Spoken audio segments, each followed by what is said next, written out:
Buenas tardes a todos. Me voy a presentar. Soy el doctor Adrián Alejandro Tronchín.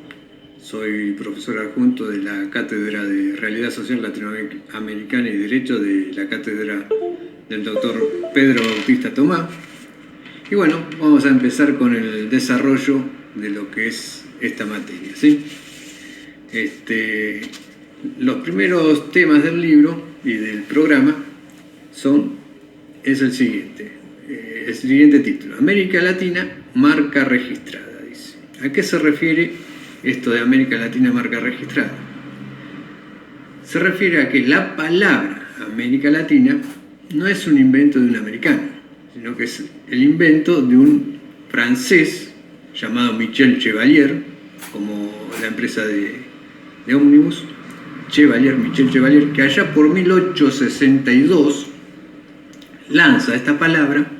emplea esta palabra en escritos propagandísticos que son enviados a Europa para lograr que el europeo se fije en América, ¿sí? Lo que hace este francés es pulir los términos que se venían utilizando hasta ese entonces, pulir, darle textura, darle delicadeza, finura, porque hasta ese entonces lo que se venían utilizando son iberoamericano o indoamericano, o sea, se hacía referencia a la mezcla del indígena con el europeo, ya que se decía iberoamericano, los que venían de Liberia, indoamericano, el indígena con el europeo. Estos dos términos, como les decía, iberoamericano o indoamericano, estaban desprestigiados y muy venido abajo. Encima, Estados Unidos no dejaba de decir que es América para los americanos. Entonces esto cae en un momento justo, que estaban desprestigiados los otros, y nos gustó porque nos daba un toque de finura, de delicadeza, y lo hicimos marca registrada, lo aceptamos y lo hicimos nuestro. A eso se refiere esto de América Latina, marca registrada, que se refiere a la palabra, ¿sí? Después en el libro pueden encontrar también un título que dice El nombre del gato.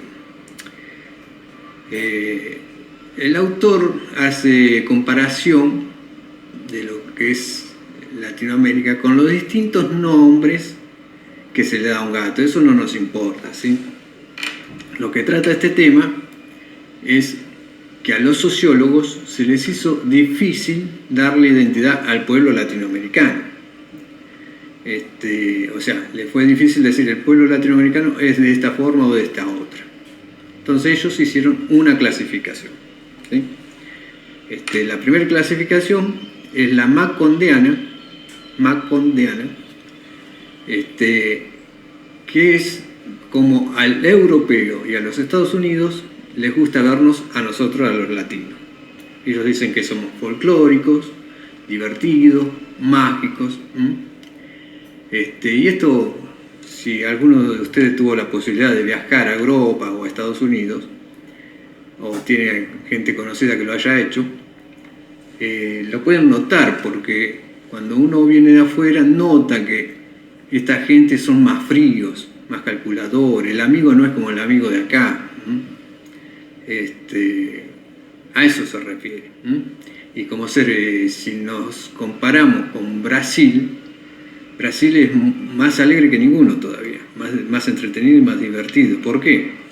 Porque tienen una población que descienden de los esclavos negros, y antiguamente los esclavos, para poder enfrentar el estrés que les ocasionaba el ser castigado para trabajar, ellos bailaban, cantaban y se divertían así, para poder seguir subsistiendo, digamos, ¿sí? Bueno, esta es la macondiana. Después tenemos la segunda clasificación, es la telúrica.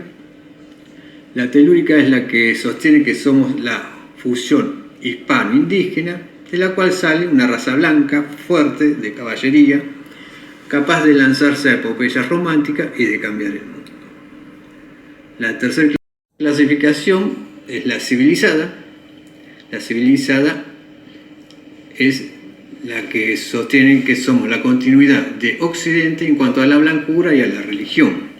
Más precisamente a la religión. Todos los países latinos tienen mayoría de católicos. Y Brasil es el país más grande del mundo de católicos. O sea, tiene la mayor concentración de católicos.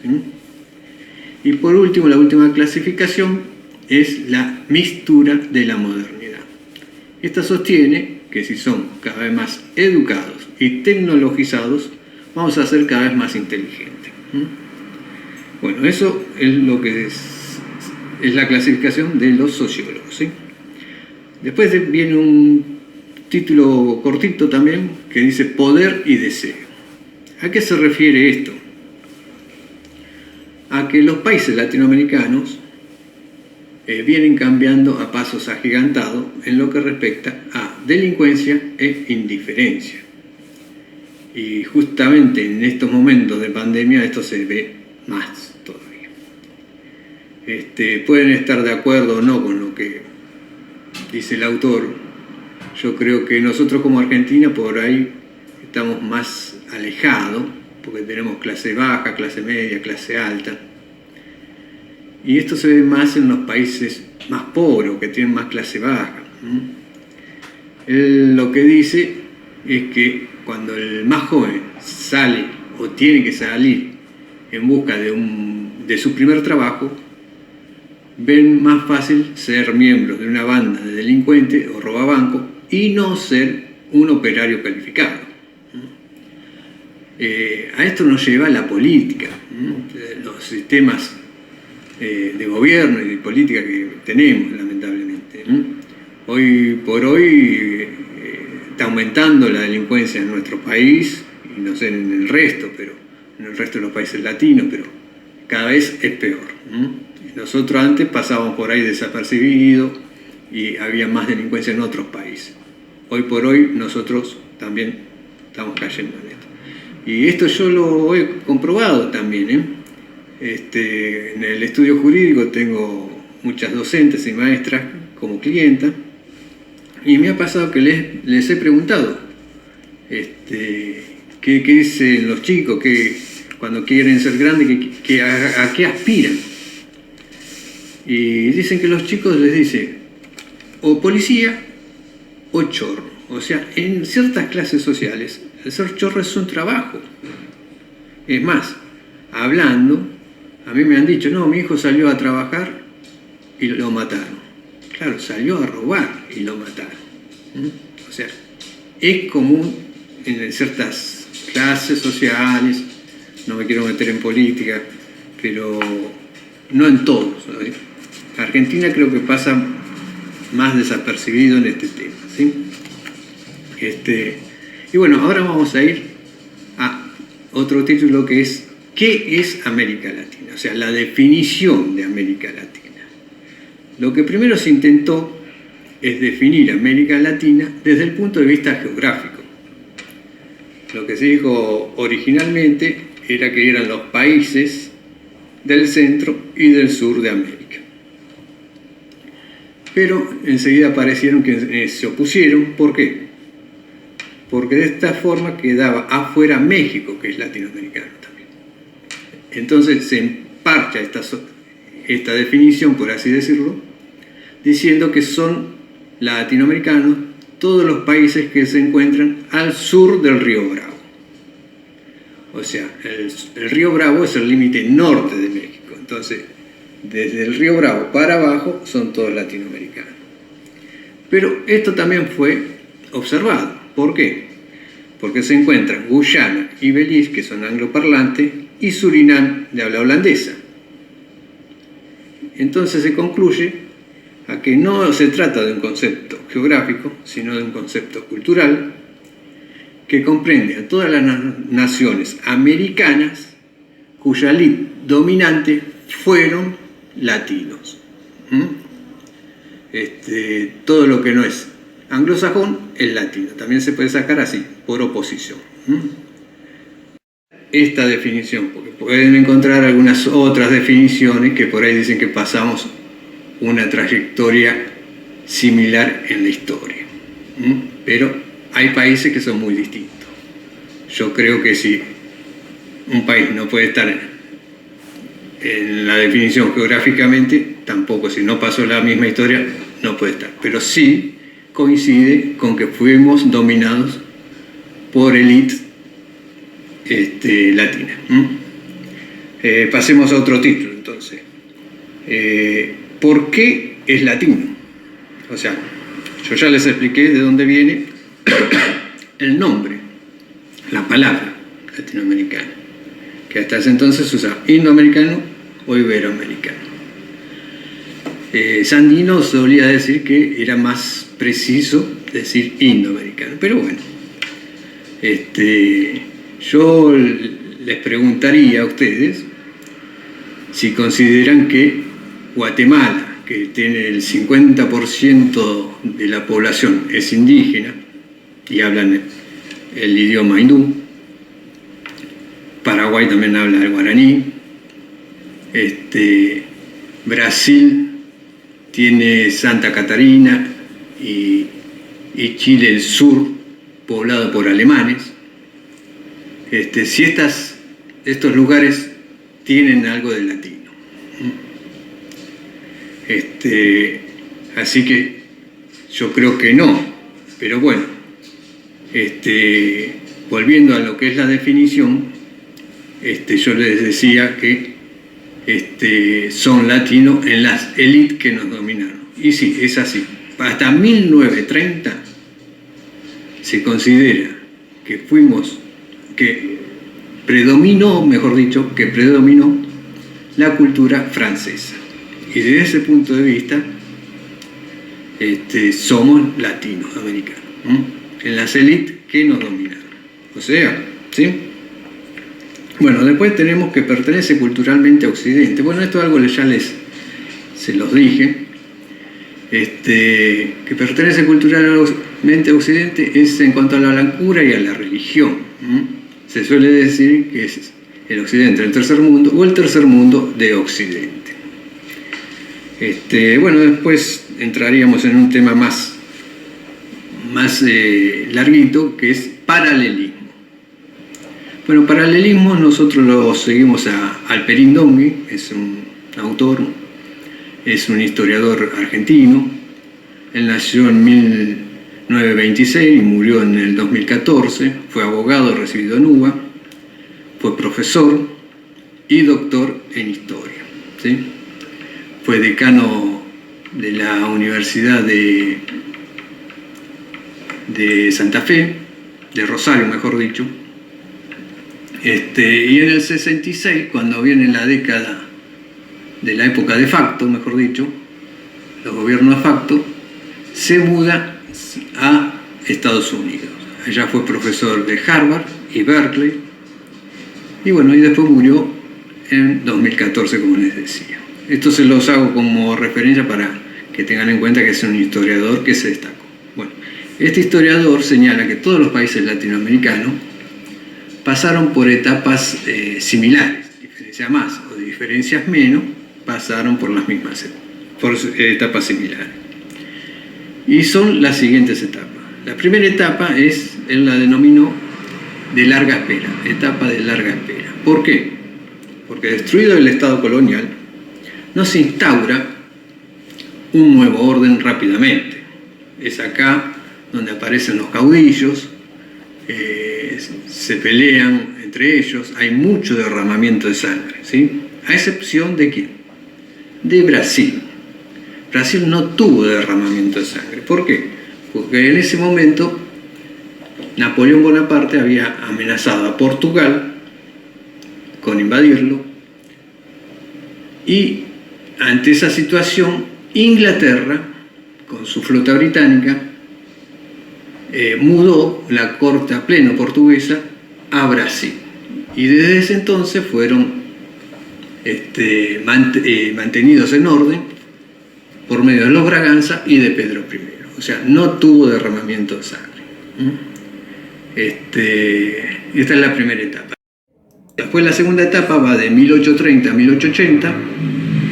Es una era en donde los países latinoamericanos se abren al intercambio internacional de la mano de Inglaterra. La División Internacional del Trabajo administrada por Inglaterra. Acá los países se dedicaban a producir materia prima, la exportaban e importaban productos terminados. Había países que solo se especializaban en producir una materia prima, pero progresaban y les iba muy bien. La segunda etapa es la era económica. En la era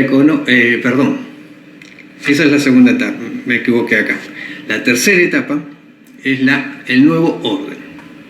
El nuevo orden es de 1880 a 1930. Acá seguimos bajo la égida británica, bajo la teoría de las ventajas corporativas, en un progreso que parecía que nunca se iba a detener, hasta que llegó la crisis del 30, en el año 1929, que se desestabilizan todos los mercados internacionales, cae la bolsa, y bueno, este desastre ocasionado que se produjo le dio a Estados Unidos para desplazar a Inglaterra y hacerse ellos cargo de los países latinoamericanos. Junto con la doctrina Monroe, que es un tema que lo vemos más adelante, Estados Unidos se hace cargo de los países latinoamericanos, ¿sí? Después tenemos también que, si bien estos países tuvieron etapas similares, hay características que los diferencian de otros países subdesarrollados y desarrollados.